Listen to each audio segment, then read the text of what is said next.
Hi everyone, once again I welcome you all to Shri Ji IAS. ये हमारी polity का second lecture है। इस लेक्चर में हम लोग बात करने वाले हैं कि संविधान क्या है, संविधान का सोर्स ऑफ पावर क्या है। वहीं बात करेंगे हम लोग कि स्टेट यानी गवर्नमेंट के तीनों ऑर्गन्स के बारे में और इन ऑर्गन्स का सोर्स ऑफ पावर क्या है। साथ में ही हम बात करेंगे कि इनके डोमेन क्या है ना। तो बहुत सारी बेसिक चीज़ें समझेंगे। इसके साथ में ही हम लोग देखेंगे कि एग्जैक्टली संविधान है क्या, संविधान का जो टाइप्स हैं है ना, वो हम लोग देखेंगे। इसमें साथ में बात करें कि संविधान क्यों बनाया जाता है और संविधान क्या बताता है बेसिकली। तो ये सारे के सारे जो कॉन्सेप्चुअल क्लैरिटी आपको मिलने वाली है, मैं अश्योर करता हूँ आप लोगों को कि इस लेक्चर के माध्यम से आप लोगों को 100% कॉन्सेप्चुअल क्लैरिटी मिलेगी और बहुत बेसिक चीज़ें जो है हम लोग इस लेक्चर के माध्यम से समझने वाले हैं, फ्रॉम वेरी बेसिक्स, राइट। तो चलिए हम लोग बात करते हैं। सबसे पहले आप देखेंगे आपकी स्क्रीन पर लिखा है हम भारत के लोग। इसका क्या मतलब है? नीचे दिखा है आप लोगों के यहाँ पर संविधान, है ना, कॉन्स्टिट्यूशन, फिर स्टेट गवर्नमेंट, स्टेट या गवर्नमेंट सरकार, और उसके ऑर्गन्स हैं यहाँ पे विधानमंडल यानी लेजिस्लेचर, एग्जीक्यूटिव यानी कार्यपालिका और न्यायपालिका। ये तीनों के तीनों ऑर्गन्स हैं स्टेट के या गवर्नमेंट के, है ना। यहाँ पे ऊपर देखेंगे आप तो प्रियम्बल ऑफ द कॉन्स्टिट्यूशन लिखा है ना। देखिए ये जो शब्द है हम भारत के लोग, हमको सबसे पहले ये समझना है कि ये हम भारत के लोग एग्जैक्टली है क्या, और ये प्रियम्बल में ही आपको दिखाई देगा और संविधान में आपको कहीं भी ये शब्द दिखाई नहीं देगा। तो प्रियम्बल चूंकि कॉन्स्टिट्यूशन का पार्ट है ना, प्रियम्बल प्रीफेस है कॉन्स्टिट्यूशन का। जैसे मूवी होती है और मूवी का जो ट्रेलर आता है, वैसे ही प्रियम्बल क्या है, कॉन्स्टिट्यूशन के बारे में बताता है ना। तो मूवी का जो ट्रेलर है, ऐसे ही संविधान का प्रियम्बल क्या होती है, एक ट्रेलर के रूप में होती है, प्रेफेस होती है प्रियम्बल। और प्रियम्बल में लिखा है हम भारत के लोग, इसका कुछ मीनिंग्स होगा, इसका बहुत ज़्यादा डीप मीनिंग है, राइट। ये शो करता है कि संविधान की शक्ति का स्रोत, आप लोगों के दिमाग में अक्सर ये क्वेश्चन आता होगा अल्टीमेटली कि ठीक है, सरकार की शक्ति का स्रोत या स्टेट जो है या गवर्नमेंट जो है उसके ऑर्गन्स हैं, उनकी शक्ति का स्रोत तो संविधान है, लेकिन संविधान की शक्ति का स्रोत कौन है फिर? तो यहाँ पे ये जवाब मिलता है हमको प्रियम्बल से। We the people of India, citizen of India तो नहीं लिखा, वहां पे लिखा we the people of India. हम उसको सिटीजन ऑफ इंडिया भी बोल सकते हैं एक तरीके से। इसका क्या मतलब है? इसका मतलब है अल्टीमेट सोर्स ऑफ पावर, यानी संविधान को जो शक्तियां मिली हैं वो कहाँ से आती हैं, यानी संविधान की शक्ति का स्रोत क्या है, वो है हम भारत के लोग। तो अल्टीमेट सोर्स ऑफ पावर कौन है? हम भारत के लोग। All authority ultimately comes from the citizens, right. अब ये कैसे श्योर होगा कि जो सारी की सारी अथॉरिटीज हैं ये संविधान को वो लोगों से मिली हैं? तो इससे हम लोग समझते हैं, जैसे आप प्रियम्बल में जब आप नीचे पढ़ेंगे तो वहां पर लिखा हुआ है enact and give to our self this constitution. उसके आगे लिखा है hereby adopt, enact and give to our self this constitution. ये हमारे प्रियम्बल में जब लास्ट आप लाइन पढ़ेंगे तो वहां पे लिखा है। इसका मतलब है कि हम भारत के लोग इस कॉन्स्टिट्यूशन को अपने लिए खुद बना रहे हैं और हम ही इसके अनुसार शासन चलाने के लिए सहमति देते हैं, है ना। People of India are the ultimate source of power because they gave the constitution to themselves and agreed that the country would be governed according to its provision. ठीक है ना। यानी मतलब हम भारत के लोगों ने कॉन्स्टिट्यूशन बनाया और फिर तय किया कि देश और सरकार दोनों ही कॉन्स्टिट्यूशन के नियमों के अनुसार चलेगा। तो ये कहाँ से हमको पता चला? प्रियम्बल से हमको पता चला। तो संविधान का अल्टीमेट जो सोर्स ऑफ पावर है वो कहाँ से आता है? लोगों से, है ना। देखो यहाँ पर ये भी लिखा है this shows that the people themselves give the constitution to the country and agreed to be governed by it. यानी लोगों ने इस संविधान बनाया, है ना, अपने आप को संविधान दिया और साथ में ये भी स्वीकार किया कि हम संविधान के अनुसार गवर्न होंगे, राइट, संविधान के द्वारा शासित होंगे। ये भी लोगों ने स्वीकार किया। यानी it's organ of the state ultimately exercise power on behalf of the people. लोगों के बिहाफ पर जो स्टेट यानी सरकार के जो ऑर्गन हैं वो सभी के सभी जो अपनी पावर एक्सरसाइज करते हैं वो लोगों के बिहाफ पर, लोगों के लिए ठीक है ना। और अल्टीमेटली आप लोग सोचते हो government officers are public servant. प्रधानमंत्री मोदी जी जब भी बोलते हैं तो आपने देखा होगा कि है ना, we are the servant of a people, ठीक है ना, हम लोगों के सेवक हैं। तो ये कहाँ से आता है? ये अल्टीमेटली यानी हम भारत के लोग, ठीक है ना। अगर इसका हम क्रिटिकल एनालिसिस करते हैं तो अब अगर हम बात करते हैं तो ultimately sovereignty lies with the people, है ना। अगर बात करें, the preamble begins with B the people of India. इसका मतलब यह है which shows that the constitution derives it's authority from the people and not from a king, colonial power और एनी एक्सटर्नल अथॉरिटी, ठीक है ना। जैसे तो B the people of India का मतलब ही यही है कि जो कॉन्स्टिट्यूशन की पावर है, जो अथॉरिटी है, वो लोगों से आती है, किसी कॉलोनियल पावर से नहीं, एक्सटर्नल पावर से नहीं, किसी सरकार से नहीं, कोर्ट से नहीं, किसी से नहीं आती। ये कहाँ से आती है? शक्ति कहाँ से मिलती है संविधान को? तो ये अल्टीमेटली कहाँ से आती हैं? लोगों से, है ना। Government gets power through the constitution, है ना। अब जो सरकार है या जो सरकार के अंग हैं वो कहाँ से उनको शक्तियां मिलती हैं? जैसे पार्लियामेंट है ना, हमारा जो विधानमंडल है, लेजिस्लेचर इसको बोलते पार्लियामेंट है, या कार्यपालिका है, एग्जीक्यूटिव है ना, जो पॉलिटिकल कार्यपालिका हो, ठीक है, राजनीतिक कार्यपालिका हो या हमारी नौकरशाही हो, दोनों तरह की जो कार्यपालिका है हमारी, इनको शक्तियां कहाँ से मिलती हैं? तो ये इनके अल्टीमेट सोर्स ऑफ पावर क्या है? कॉन्स्टिट्यूशन। सरकार के सोर्स ऑफ पावर क्या है? संविधान। संविधान से सरकार को पावर मिलती है। तो सरकार के तीनों अंग, पार्लियामेंट, एग्जीक्यूटिव एंड जुडिशरी, ये सभी के सभी जो पावर हैं वो संविधान से मिलती है। इनके पास अपना कोई इनहेरेंट पावर नहीं है ना। तो संविधान इनको पावर भी देता है और साथ में इनकी लिमिट भी डिफाइन करता है। जैसे parliament can make a law, but if a law violate fundamental rights, courts can strike it down, right. अगर पार्लियामेंट जैसे लॉ बनाती है और वो फंडामेंटल राइट का वायलेशन करती है तो क्या होगा? कोर्ट उनको स्ट्राइक डाउन कर सकती है, नल एंड वॉइड घोषित कर सकती है ना। तो ये शो करता है कि इस इलेक्टेड गवर्नमेंट भी कॉन्स्टिट्यूशन की सबऑर्डिनेट है। अब तीसरी बात यहाँ पे एक और चीज, जैसे people periodically review their consent. लोग क्या करते हैं कि पीरियोडिकली अपने कंसेंट का रिव्यू करते हैं। इसका मतलब क्या हुआ? जैसे अभी वेस्ट बंगाल में इलेक्शन हुआ या जनरल जो लोकसभा का इलेक्शन होता है हर एक 5 साल में, हमारे देश में जो इलेक्शंस होते हैं, चाहे राज्य विधानमंडल के हों या फिर हमारे पार्लियामेंट के जो इलेक्शंस होते हैं, पार्लियामेंट से मतलब लोकसभा के जो इलेक्शंस होते हैं, लोग क्या करते हैं पीरियोडिकली अपने जो कंसेंट है, बेसिकली जो सहमति है, उसका रिव्यू करते हैं वोट के माध्यम से। अगर उनको लगता है कि सरकार सही से नहीं चल रही है तो वो चेंज कर देते हैं। जैसे वेस्ट बंगाल में भी हुआ है ना, उससे पहले उत्तर प्रदेश या महाराष्ट्र, जितने भी राज्य हैं। तो ये लोकतंत्र में, in a democracy, citizens elect representatives through their regular elections. If people are dissatisfied with the government, they can vote it out and elect a new one, right? तो डेमोक्रेसी में क्या होता है कि लोग सरकार को चुनते हैं, अपने रिप्रेजेंटेटिव चुनते हैं। अगर उनको लगता है कि ये सरकार सही से काम नहीं कर रही तो फिर क्या करते हैं? अपने वोट के माध्यम से उनको बदलने की शक्ति। तो अल्टीमेटली जो सरकार बनाते हैं वो भी लोग ही आते हैं। तो जो पॉलिटिकल जो अगर हम बात करते हैं अथॉरिटी है, वो कहाँ से आती? अल्टीमेटली लोगों से आती है। This demonstrate that the political authority ultimately rest with the people. Hope so कि आप लोगों को ये चीज़ समझ में आई हो, बहुत क्लियर वे में हम लोगों ने समझा। बेसिकली जनरली क्या होता है कि जितने भी फैकल्टीज हैं इस चीज़ को अवॉइड करते हैं और एक्सप्लेन नहीं करते हैं। मैंने भी पढ़ा तो ये सब चीज़ें एक्सप्लेन नहीं की, और इसकी वजह से क्या होता है कि हमारा जो कॉन्सेप्ट क्लैरिटी आनी होती है वो नहीं आती है इसमें, है ना। तो हमने देखा कि हम भारत के लोग, यानी अल्टीमेट सोर्स ऑफ पावर कौन है? हम भारत के लोग। तो संविधान की शक्ति का स्रोत क्या है? हम भारत के लोग कलेक्टिवली। और जो स्टेट है, स्टेट मतलब गवर्नमेंट है, जिसके 3 ऑर्गन्स हैं, इनकी शक्ति का स्रोत क्या है? संविधान। ठीक। अब यहाँ पर आप लोग देखिए, यहाँ पर कॉन्स्टिट्यूशन ने क्या किया है कि इनके डोमेन है, जैसे लेजिस्लेचर है ना। लेजिस्लेचर का क्या काम है, कार्यपालिका का क्या डोमेन है, और न्यायपालिका का क्या डोमेन है। यहाँ पर हम लोग देखेंगे विधानमंडल। हमारे देश में 2 स्तर पर विधानमंडल देखने को मिलते हैं। तो सबसे पहले विधानमंडल यानी लेजिस्लेचर है, उसका डोमेन क्या है? मेकिंग ऑफ लॉ, यानी कानून बनाना, है ना, कानून का निर्माण करना, ये लेजिस्लेचर का काम है, ये डोमेन है लेजिस्लेचर का।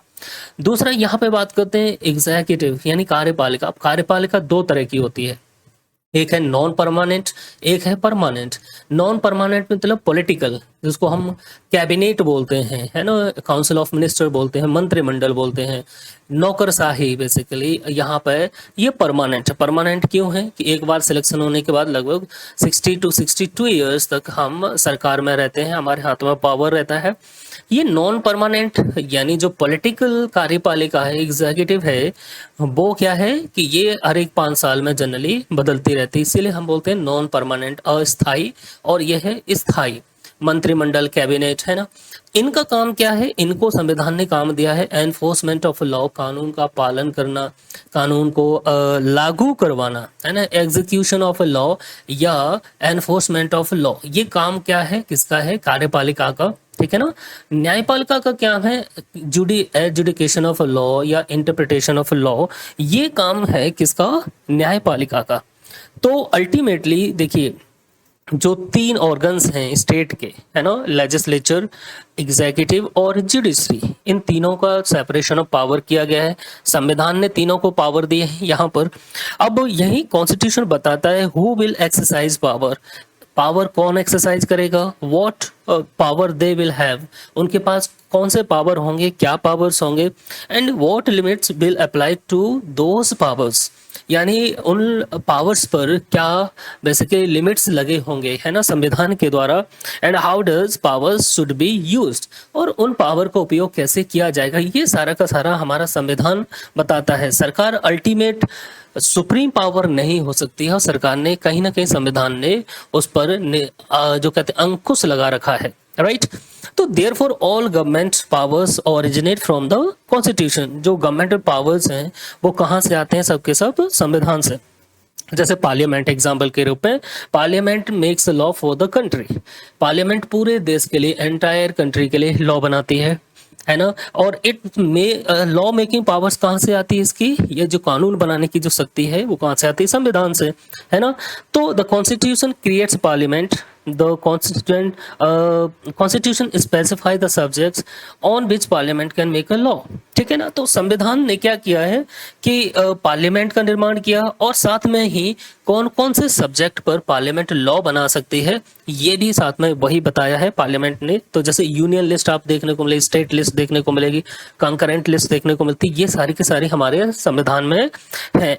तो अल्टीमेटली जो पार्लियामेंट है अपनी जो शक्ति है कहाँ से ड्राइव करती है, ये कॉन्स्टिट्यूशन से। वैसे अगर हम जुडिशरी की भी बात करें तो जुडिशरी को जो पावर मिला है, लाइक सुप्रीम कोर्ट है, सुप्रीम कोर्ट को लॉ को इंटरप्रेट करने का जो पावर मिली है ना, ये कहाँ से मिली है। लॉ को जो जुडिशियल रिव्यू करती है, न्याय पुनरीक्षण करती है न्यायपालिका, ये शक्ति कहाँ से मिली है, डू कंप्लीट जस्टिस, जो न्याय को सुनिश्चित करती है जुडिशरी, न्याय करती है जुडिशरी, ये शक्ति आखिर पे कहाँ से मिली है, तो ये शक्ति का स्रोत है जुडिशरी का संविधान, यानी संविधान से ऊपर कोई नहीं है, ठीक है ना। फंडामेंटल राइट को जो अगर प्रोटेक्ट करता है जुडिशरी, प्रोटेक्ट करती है, तो ये कहाँ से शक्ति मिली है, वो भी संविधान से।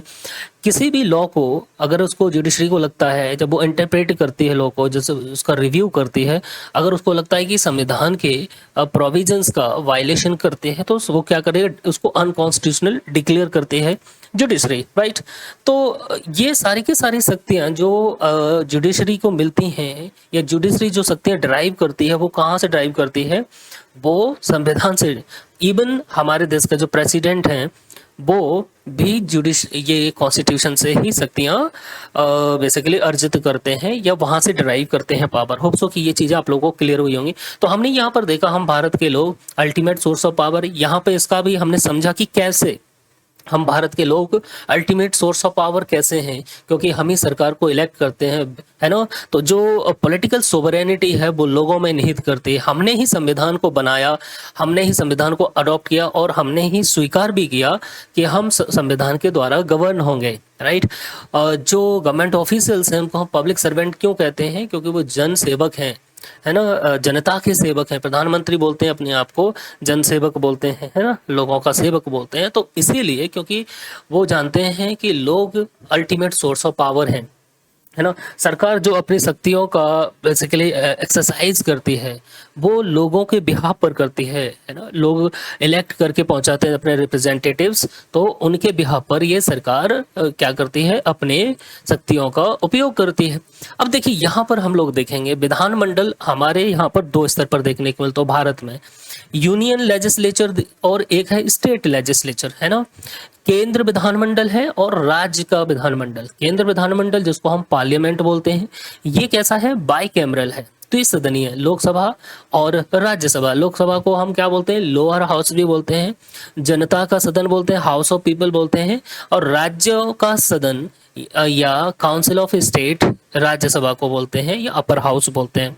होप सो कि ये चीज समझ में आई। तो हमारे यहाँ पे जो यूनियन लेजिस्लेचर है, पार्लियामेंट जिसको हम बोलते हैं, वो कैसा है, बाई कैमरल है, द्विसदनीय है ना।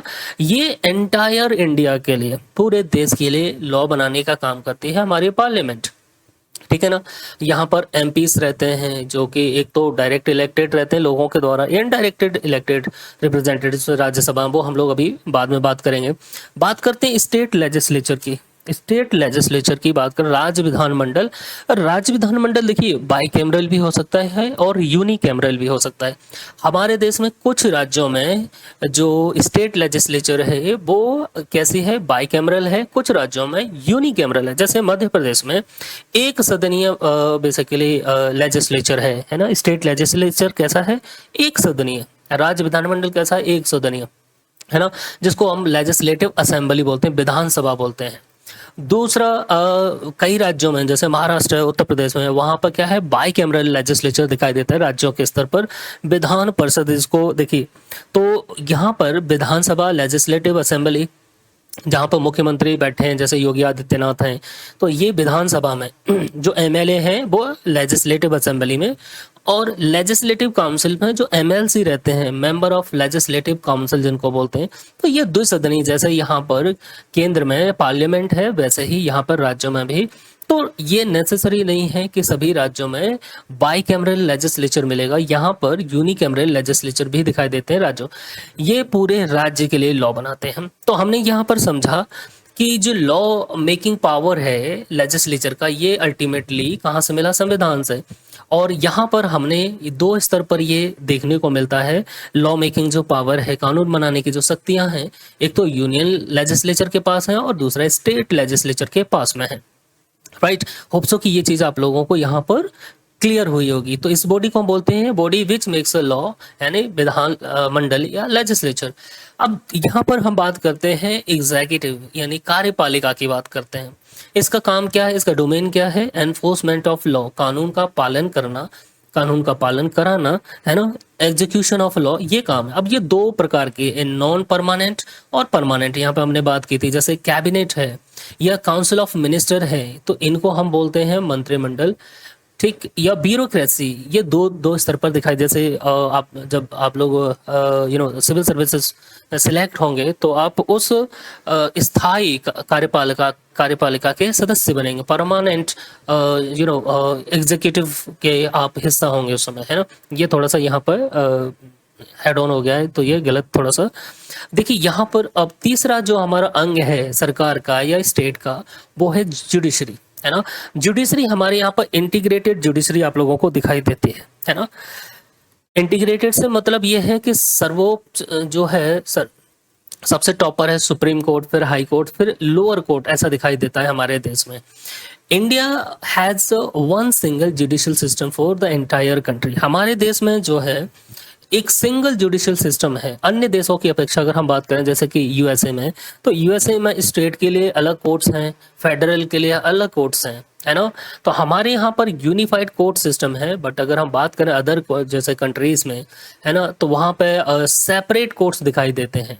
जैसे अगर बात करते हैं अमेरिका की, तो अमेरिका में क्या है कि वहाँ पर जो फेडरल गवर्नमेंट है, फेडरल जो कानून होते हैं, लेजिस्लेचर होता है, लेजिस्लेशन जो होते हैं, उनके लिए अलग से कोर्ट होते हैं और स्टेट के लिए अपने अपने अलग कोर्ट्स बने हुए हैं। हमारे यहाँ ऐसा नहीं है। हमारे यहाँ पर लोअर जुडिशरी, फिर हायर कोर्ट्स, फिर हम सुप्रीम कोर्ट, ठीक है ना, टॉप पर। तो इंटीग्रेटेड जुडिशियल सिस्टम हमारे यहाँ पर दिखाई देता है।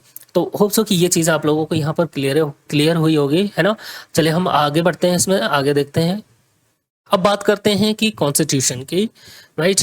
कॉन्स्टिट्यूशन क्या, अगर कोई एक लाइन में आपसे पूछे, फिर हम डेफिनेशन की बात करें, तो constitution means supreme law of the land, है ना, सर्वोच्च विधि, देश की, किसी भी देश की विधि जो है वो supreme law of the land, है ना। जैसे हमारे यहाँ पे हम बोलते हैं कि सुप्रीम कॉन्स्टिट्यूशन क्या है, supreme law of the land, है ना, सर्वोच्च विधि।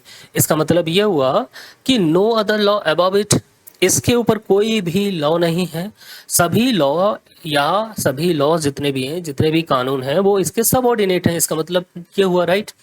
अब यहाँ पे क्लासिफिकेशन की बात करें हम, तो रिटन कॉन्स्टिट्यूशन क्या होता है, अनरिटन कॉन्स्टिट्यूशन, इवॉल्व्ड कॉन्स्टिट्यूशन क्या होता है, enacted constitution, rigid and flexible constitution क्या होता है, ये सभी हम लोग देखेंगे अभी।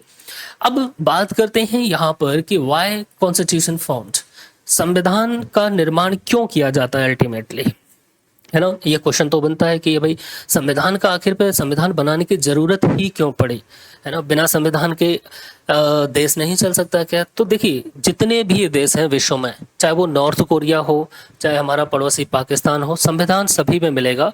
लेकिन एक बात है कि वहाँ पर रूल ऑफ लॉ होगा नहीं होगा, संविधानवाद होगा या नहीं होगा, इसकी कोई गारंटी नहीं है। तो संविधान सभी देशों में मिलता है, लेकिन जरूरी नहीं है कि वो संविधान कॉन्स्टिट्यूशनली फॉर्म्ड हो, है ना, संविधान बाद देखने को मिले। तो जो मेन ऑब्जेक्टिव है संविधान बनाने का, वो है for establishing the rule of law, कानून के शासन की स्थापना के लिए हम संविधान का निर्माण करते हैं। कानून के शासन की स्थापना के लिए हम संविधान का निर्माण करते। कानून का शासन का मतलब होता है कि जहां पर जो शासन है वो कानून के द्वारा शासित होगा, है ना, यानी सारे के सारे काम जो हैं वो कानून के द्वारा होंगे, कानून सम्मत होंगे, राइट। और कानून भी फेयर होगा, ऐसा नहीं है कि डेरोगेटरी टाइप का कानून बनेगा, है ना, ऐसा नहीं है। तो कानून भी क्या होगा, फेयर होगा। तो सरकार कानून के माध्यम से सीमित रहती है ना। तो अगर कानून न बना हो तो स्टेट कैसी हो जाएगी, अथॉरिटेटिव स्टेट हो जाती है ना। तानाशाह, जो तानाशाही दिखाई देती है सरकार में, वो इसी की वजह से। जैसे नॉर्थ कोरिया है, नॉर्थ कोरिया में वहाँ पे संविधान तो है, संविधान तो जरूर बना है, सऊदी अरेबिया में संविधान होगा, पाकिस्तान में भी संविधान है, लेकिन रूल ऑफ लॉ है, इसकी कोई गारंटी नहीं है। संविधानवाद है, कॉन्स्टिट्यूशनलिज्म है, इसकी कोई भी गारंटी नहीं है। तो कानून का शासन होगा तो रूल ऑफ मैन नहीं होगा, है ना। ये आपको ध्यान रखना है, इसको हम लोग अभी बाद में पूरा थॉरोली समझेंगे, इसका क्या मतलब है कि जब कानून का शासन होगा तब क्या होगा, और जब कानून का शासन नहीं होगा यानी रूल ऑफ लॉ नहीं होगा तब क्या होगा, ये भी हम लोग देखेंगे। यहाँ पर जो नेक्स्ट पॉइंट है वो हम लोग बात करेंगे व्हाट इट टेल्स, यानी संविधान बताता क्या exactly. It tells about the character of a government, ये सरकार के चरित्र के बारे में बताता है, कैरेक्टर के बारे में बताता है। मतलब how the government will B, government कैसी होगी, डेमोक्रेटिक होगी, सेक्युलर होगी, रिपब्लिक सॉवरेन होगी, या ऑटोक्रेटिक होगी, है ना, या रिलीजियस होगी, कैसी होगी। जैसे पाकिस्तान का जो संविधान है वहाँ पर उन्होंने डिक्लेयर किया है कि हम इस्लामिक रिपब्लिक ऑफ पाकिस्तान है। ये कहाँ से आया, ये उनके संविधान में लिखा हुआ है, हमारे यहाँ पर नहीं लिखा। हमारे प्रियम्बल में क्या लिखा है, इंडिया कैसी है, डेमोक्रेटिक कंट्री है, इंडिया कैसे है, सेक्युलर कंट्री है, रिपब्लिक कंट्री, सॉवरेन कंट्री है। ये सारे के सारे शब्द, ये जितने भी वर्ड्स हैं, इनके मीनिंग्स हैं, और ये हमारे प्रियम्बल में लिखा हुआ है, डिफाइन है बेसिकली, है ना। मतलब बताया हुआ है कि भारत कैसा देश होगा, गवर्नमेंट कैसी होगी, पार्लियामेंट्री सिस्टम होगा हमारे यहाँ पर।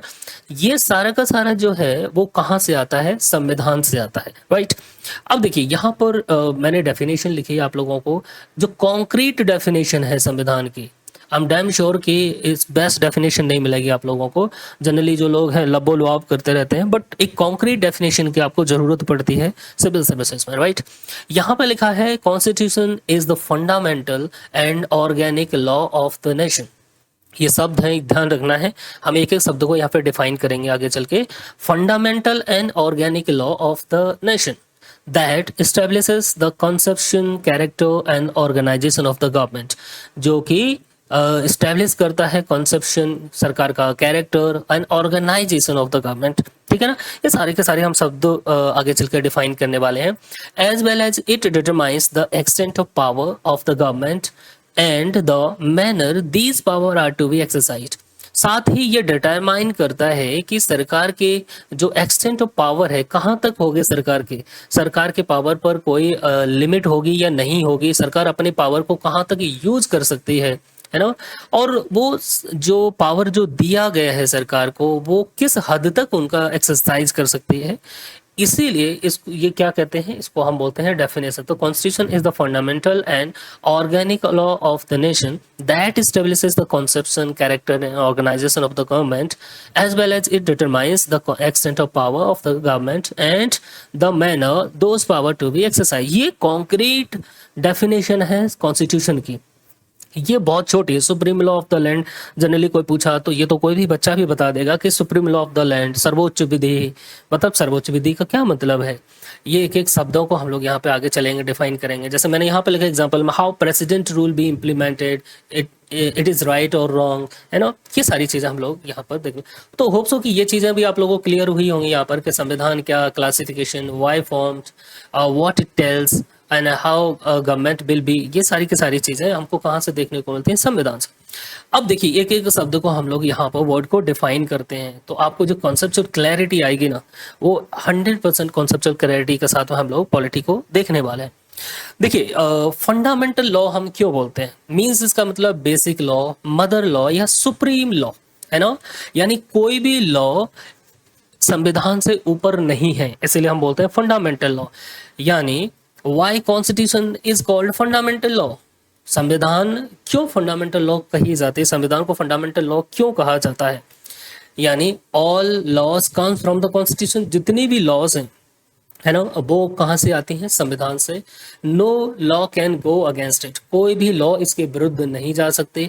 If any law violates the constitution the court can declare it null and void और अनकॉन्स्टिट्यूशनल।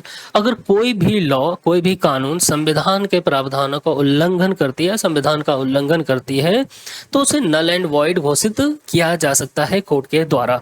इसीलिए हम बोलते हैं इसको फंडामेंटल लॉ, राइट। दूसरा यहाँ पे एक शब्द और देखते हैं, वो है organic law. Organic law means क्या, has element of life, growth. यहाँ पे देखेंगे organic law means having a life, यानी ऑर्गेनिक हमारा संविधान जीवंत दस्तावेज है। जीवंत दस्तावेज मतलब क्या है, constitution can grow with the time. संविधान समय के अनुसार, सोसाइटी की जरूरतों के अनुसार ग्रो करता है ना। अब ग्रो कैसे करता है ये भी हम लोग देखेंगे। Constitution can grow with the time, adopt with the time, time to time, है ना। अब ये कैसे होता है, it can change according to time through amendments, judicial interpretation and constitutional practices. देखिए संविधान समय के अनुसार, हमारा संविधान जो सोसाइटी की जो नीड होती है, जरूरतें होती हैं, उसके अनुसार क्या होता है, संविधान भी ग्रो करता है ना। अगर ये स्टैटिक हो जाता, सपोज दैट रिजिड हो जाता, तो क्या होता है, संविधान किसी मतलब का नहीं रहता, वो फिर एक मृत जीव के समान होता है। जैसे हम नदी को जीवंत क्यों मानते हैं, क्योंकि नदी हमेशा फ्लो करती है, पानी बहता है, इसीलिए हम बोलते हैं नदी में जीवन है। और उसी पानी को हम रोक दें तो वो पानी को समय बाद खराब होना चालू हो जाता है ना। ऐसे ही संविधान भी जीवंत है, हम बोलते हैं कि लिविंग डॉक्यूमेंट है, उसमें लाइफ है। इसका मतलब है, देखिए जब से देश आज़ाद हुआ तब से लेकर अभी तक मोर देन 130 से ज़्यादा अमेंडमेंट हो चुके हैं। और ये अमेंडमेंट जो किए गए हैं संविधान में, वो सोसाइटी की ज़रूरतों के हिसाब से, देश की ज़रूरतों के हिसाब से हमने क्या किया, संविधान में संशोधन किया। और ये जरूरी हो गया था। जैसे अभी विमेन रिजर्वेशन बिल आया है, महिला आरक्षण जो विधेयक आया था, सरकार कानून लेकर आने वाली थी, बट मेजोरिटी ना होने की वजह से वो बिल लैप्स कर जाता है, गिर जाता है, राइट।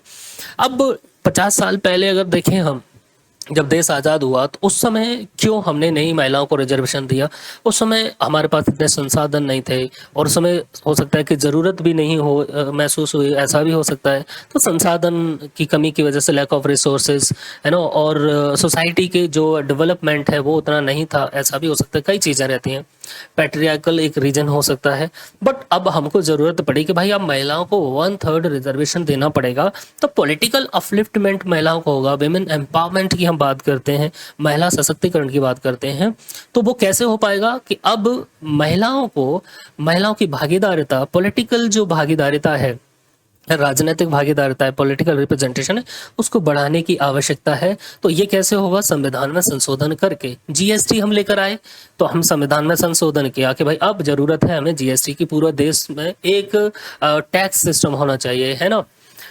तो ये हमने कैसे किया? संविधान में संशोधन के माध्यम से। अभी तक जो देश में संविधान में संशोधन हुए हैं, तो ये बताता है कि हमारा जो संविधान है वो कैसा है, ऑर्गेनिक है, ऑर्गेनिक लॉ है, जिसमें एलिमेंट ऑफ लाइफ है, ग्रोथ है, ठीक है ना।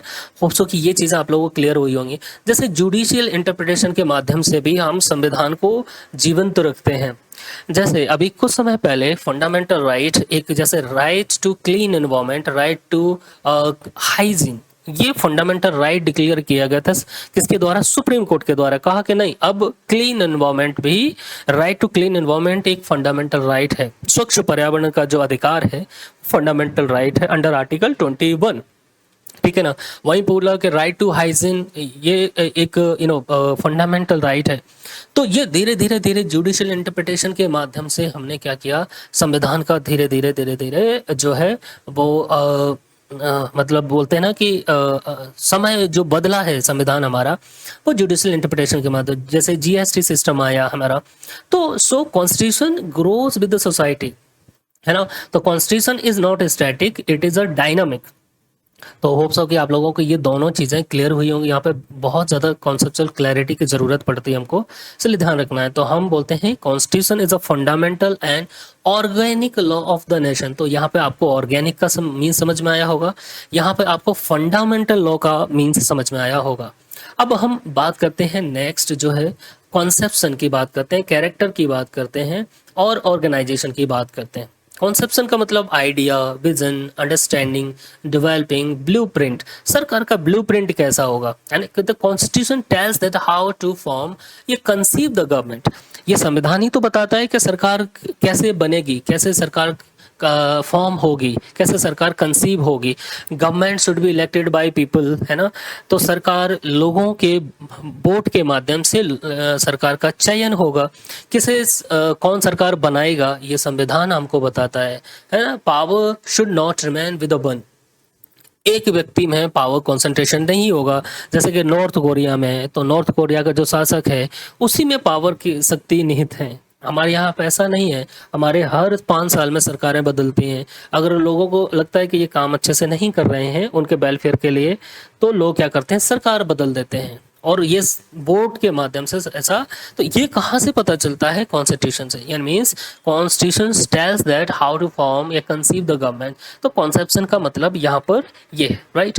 कैरेक्टर की बात करते हैं तो मीन्स आइडेंटिटी डिफाइनिंग ए नेचर। नेचर कैसा होगा, व्हाट टाइप ऑफ गवर्नमेंट या स्टेट इज दिस, किस तरह की सरकार है हमारे यहाँ पे। तो डेमोक्रेटिक है ना, रिपब्लिक है, सेक्युलर है, ठीक है ना। ये हमको कहाँ से पता? कैरेक्टर जो हमारे स्टेट का वो कैसा है भाई, democratic, be the people of India कहते हैं ना।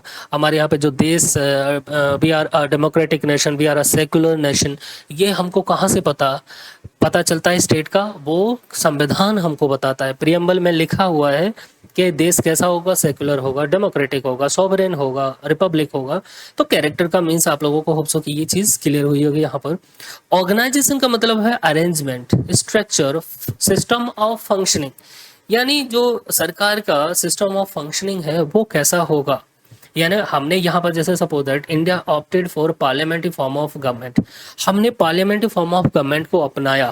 तो ये क्या बताता है? ये ऑर्गेनाइजेशन बताता है। जैसे यूनियन गवर्नमेंट कैसी होगी, स्टेट गवर्नमेंट, जुडिशरी होगी, लोकल बॉडीज होंगी, इलेक्शन सिस्टम होगा। ये सारा का सारा हमको कहाँ से पताता है? ये संविधान से पता चलता है। These are called separate organs of power, right. तो ये ऑर्गेनाइजेशनल जो स्ट्रक्चर है ना, ऑर्गेनाइजेशनल स्ट्रक्चर ऑफ गवर्नमेंट कैसा है भाई? लेजिस्लेचर है, लॉ मेकिंग पावर उनके पास है, parliament, state legislature, local bodies हैं। यहाँ एग्जीक्यूटिव है, law execution, president, PM, minister, administrator. Judiciary है, law interpretation, supreme court, high court और लोअर कोर्ट। तो ये ऑर्गेनाइजेशन यानी सरकार का स्ट्रक्चर, स्टेट के ऑर्गन का जो स्ट्रक्चर है वो कैसा होगा। तो the constitution organises in the form of union government, state government यानी यहाँ पर देखें संघ सरकार है, इस राज्य सरकार है, न्यायपालिका है, जुडिशरी है, लोकल बॉडीज हैं, म्यूनिसिपैलिटीज, पंचायत, इलेक्शन सिस्टम कैसा है हमारे यहाँ पर, ये सारे का सारा कौन डिफाइन करता है, कौन बताता है, ये हमारा संविधान बताता है। होप सो कि इस स्लाइड में हमने 3 चीजें देखी, कॉन्सेप्शन, कैरेक्टर एंड ऑर्गेनाइजेशन, ये चीज हम लोगों ने यहाँ पर देखी, राइट। तो ultimately the constitution divides the powers and responsibilities among different organs of the state to ensure balance, democracy and justice. हमारे संविधान ने जो पावर का डिवीजन किया है, सेपरेशन ऑफ पावर किया है वो, और उसके साथ में जो रिस्पॉन्सिबिलिटीज दी हैं डिफरेंट ऑर्गन्स को, वो इंश्योर करने के लिए कि ये बैलेंस बना रहे, डेमोक्रेसी जीवंत रहे और जस्टिस हो सके, न्याय, है ना। तो ये होप्सो कि क्लियर हुआ होगा आप में। अब बात करते हैं हमें एक्सटेंट ऑफ पावर की, है ना, किस हद तक सरकार, यानी जो स्कोप है, लिमिट है या बाउंड्रीज हैं, किस हद तक सरकार अपने पावर का यूज कर सकती है। यहाँ पर constitution clearly tells what government can do and what it can not do. संविधान स्पष्ट रूप से बताता है कि सरकार क्या कर सकती है और क्या नहीं कर सकती। सरकार को अनलिमिटेड पावर नहीं है कि वो फंडामेंटल राइट का अमेंडमेंट कर सके, फंडामेंटल राइट को डिलीट कर सके, अल्टीमेट पावर नहीं है। अगर वो संविधान सम्मत नहीं है तो अनकॉन्स्टिट्यूशनल घोषित हो जाएगी। यानी no institution can cross constitutional limit. सरकार का कोई भी अंग संविधान की जो बाउंड्रीज हैं, जो लिमिट्स हैं, उनको क्रॉस नहीं कर सकता है। तो एक्सटेंट ऑफ पावर हमने समझा, ये भी अभी डेफिनेशन में था। होप सो कि ये चीज आप लोगों को यहाँ पर क्लियर हुई होगी। डिटरमाइंस का मतलब है to decide clearly, to fix limits, to define boundaries, है ना। ये डिटरमाइन करता है, constitution determines how much power each institution will have. साथ ही संविधान ने ये भी डिसाइड किया, हु विल डिसाइड लिमिट्स, संविधान, द कॉन्स्टिट्यूशन डिटरमाइंस, है ना, कि हर एक इंस्टीट्यूशन के पास जो पावर है वो किस हद तक। ऐसा ना हो कि जैसे जुडिशरी को अनलिमिटेड पावर दे दी जाए, नहीं, तो वो भी कॉन्स्टिट्यूशन का वायलेशन है, उसके प्रावधान का वायलेशन होता है। जुडिशियल सुप्रीमेसी हमारे यहाँ पर है, बट जुडिशियल सुप्रीमेसी कॉन्स्टिट्यूशन के अंतर्गत ही है ना। तो हर एक ऑर्गन को, जो इंस्टीट्यूशंस हैं, उनके पास कितना पावर होगा और किस हद तक होगा, ये भी हमारा संविधान यहाँ पर डिसाइड करता है, डिटरमाइन करता है। अंडर व्हाट लिमिट्स, जैसे प्रेसिडेंट, पीएम है, courts have some powers, but under which limits, किस हद तक, ये डिटरमाइन कौन करता है, संविधान, हमारा कॉन्स्टिट्यूशन, है ना। अब बात करते हैं यहाँ पर, जैसे मैनर की बात की गई, means the way something is done, how the constitution gives power and explain their use. संविधान पावर देता है, साथ में वो भी बताता है, एक्सप्लेन करता है कि उनका यूज कैसे करना है ना। The constitution does not give a power, it also explain how power should be used. किस मैनर में, किस तरीके से पावर का यूज किया जाना है, ये भी हमारा संविधान बताता है। एग्जांपल, जैसे emergency can be imposed only under constitutional conditions, यानी अगर इमरजेंसी लगाई जानी है तो उसके लिए क्लियर प्रावधान है कि भाई क्या कहते हैं, प्रेसिडेंट रूल लगेगा तो किस आधार पर लगेगा, देश में इमरजेंसी लगेगी, जैसा फाइनेंशियल इमरजेंसी लगेगी तो किन कंडीशंस में, है ना, और अगर जो नॉर्मल इमरजेंसी लगेगी तो वो किस आधार पर, किन कंडीशन में। एक्सटर्नल और जो इंटरनल जो फैक्टर्स हैं वो संविधान ने स्पष्ट क्लियरली बताया है कि इन आधारों पर ही आप इमरजेंसी घोषित कर सकते हैं, डिक्लेयर कर सकते हैं, है ना। तो ये आप लोगों को कहाँ से हमको देखने को मिलता है, किस मैनर में यूज करेगी शक्ति सरकार या ऑर्गन्स जो है स्टेट के, वो हमको कौन बताता है, संविधान बताता है ना। Thus through parliamentary procedure the constitution prevents misuse of power, laws can be made but only under constitutional condition, only using proper procedure. जैसे पार्लियामेंट भी अगर लॉ बनाती है, पार्लियामेंट भी अगर लॉ लेकर आती है, तो संविधान के प्रावधानों के अंतर्गत ऐसा कोई भी ऑर्गन नहीं है। जैसे बहुत सारे लोग बोलते हैं ना कि संविधान खतरे में है ना, संविधान को तोड़ा जा रहा है, मरोड़ा जा रहा है, ऐसा वैसा, है ना। ऐसा पॉसिबल नहीं है। हमारे यहाँ पे चेक एंड बैलेंस है। अगर पार्लियामेंट सपोज दैट कोई लॉ ऐसा बनाती है तो उसको चैलेंज किया जा सकता है जुडिशरी में। हमारे यहाँ पर judiciary one of the most powerful institution है विश्व में। सबसे, अगर देखें तो जितनी भी जुडिशरी विश्व में, सबसे पावरफुल जुडिशरी भारत में देखने को मिलती है, और उसके पास इतनी ताकत है कि वो किसी भी लॉ को अनकॉन्स्टिट्यूशनल घोषित कर सकती है अगर वो प्रावधान संविधान के, कॉन्स्टिट्यूशन के जो प्रोविजंस है उनका वायलेशन करती है तो, है ना। तो अब चेक एंड बैलेंस का सिस्टम देखने को मिलता है हमारे यहाँ पर। ये सारी की सारी जो शक्तियां हैं अल्टीमेटली वो कहाँ से आती हैं? संविधान से। So the constitution is the source of power among all institution and ensure that no one can exceed this limit. यानी हमने देखा यहाँ पर कि संविधान क्या है? सभी ऑर्गन्स जितने भी इंस्टीट्यूशंस हैं उनका सोर्स ऑफ पावर है। साथ में यह भी इंश्योर करता है कि कोई भी इंस्टीट्यूशन अपनी शक्तियों का बेतहाशा या लिमिट से बढ़कर उनका पावर यूज नहीं कर सकता, एक्सीड नहीं कर सकता। In short the constitution defines extent, limits, manner and condition of a power, right. तो होप सो कि ये चीज़ें आप लोगों को यहाँ पर बहुत अच्छे से क्लियर हुई होंगी, है ना। एक बार अगर नहीं तो एक बार फिर भी देखिएगा तो आपको बहुत ज़्यादा अच्छे से क्लियर हुई होंगी यहाँ पर। अभी हम जो डेफिनेशन है उसी को एक एक शब्द को हम यहाँ पर डिफाइन कर रहे हैं, जैसे आपको जो कॉन्सेप्चुअल क्लैरिटी है वो इसको लेकर बहुत अच्छी से हो जाए। अब देखिए, power are to be exercise, ये भी डेफिनेशन में था वहां पर। तो यहाँ पर इसका क्या मतलब? Exercise of power means actual use of authority, है ना। जैसे constitution ensure the power is use legally, responsibly और कॉन्स्टिट्यूशनली। भाई पावर तो दिया गया स्टेट को, लेकिन उसको यूज कौन करेगा और किस हद तक? वो लीगली है, रिस्पॉन्सिबली और कॉन्स्टिट्यूशनली। यानी सरकार के पास जो अथॉरिटी है, एक तो वो लीगल तरीके से उस पावर का यूज करेगी, रिस्पॉन्सिबल तरीके से, और कॉन्स्टिट्यूशनली, कॉन्स्टिट्यूशन के संविधान के प्रावधानों के अंतर्गत रहकर ही एक्सरसाइज करना अपने पावर का। ये कौन बताता है? ये संविधान बताता है। Power cannot be misused. The Constitution regulates the relationship between the government and citizen. और साथ में ही हमारा जो संविधान है वो ये बताता है कि जो गवर्नमेंट है और जो सिटीजन है उनके बीच में क्या रिलेशनशिप होगा, तो हम बोलते हैं सिटीजनशिप का, है ना। तो अब यहाँ पे देखो एग्जांपल है, police have a power but can not arrest anyone illegally.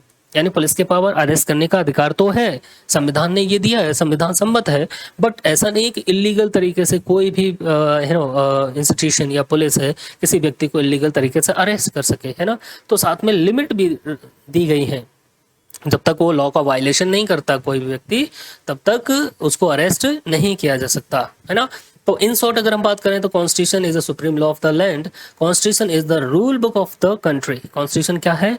Rule book of the country. It also regulates the relationship between the citizen and government, right? So it is the basic law of the country that, and it derives its power and authority from the people, and all other laws, customs are valid only if they conform to the constitution. यानी ये basic law है, fundamental law है।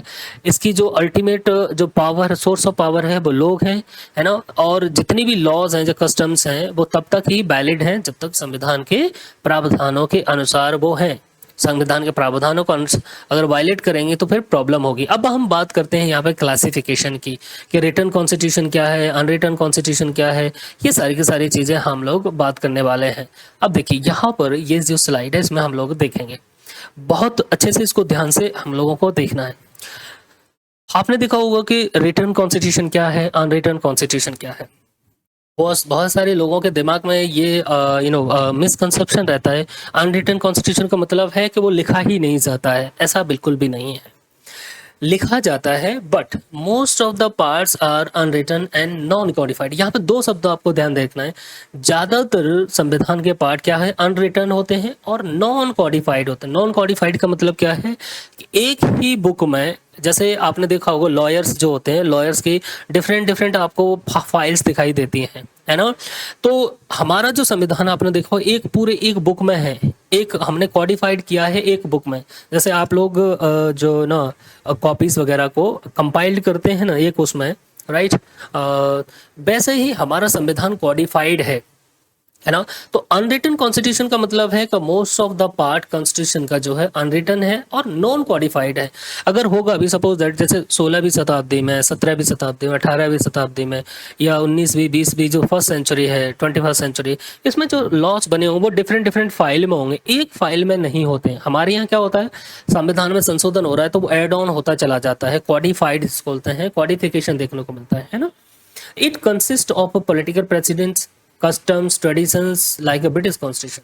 अब देखिए यहाँ पर जो unwritten constitution है उसमें पॉलिटिकल आपको प्रेसिडेंट्स देगा, कस्टम्स, ट्रेडिशंस। जैसे ब्रिटेन का जो संविधान है वो धीरे धीरे इवॉल्व होता है, राइट।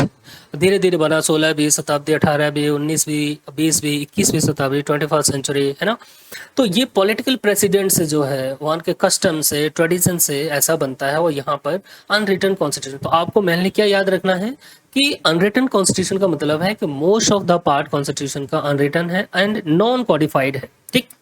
रिटन कॉन्स्टिट्यूशन वो होता है आर्टिकल्स, कैरेक्टर, जो chapters are clearly written down in a document यहाँ पर, और ये कॉडिफाइड होता है। याद रखना है आपको, रिटन कॉन्स्टिट्यूशन वो कॉन्स्टिट्यूशन है जिसके सभी प्रावधान जैसे आर्टिकल, चैप्टर्स क्लियरली रिटन होते हैं, और एक डॉक्यूमेंट में बेसिकली वो सभी के सभी कॉडिफाइड होते हैं। दो शब्द याद रखना है ना। तो यहाँ पर written constitution, most of the part of the constitution are written and codified, ठीक है ना। जैसे कि आर्टिकल, चैप्टर्स, हमारा संविधान देखें आपको कि जो ओरिजिनल कॉन्स्टिट्यूशन 395 आर्टिकल्स दिखाई देंगे, 395, है ना।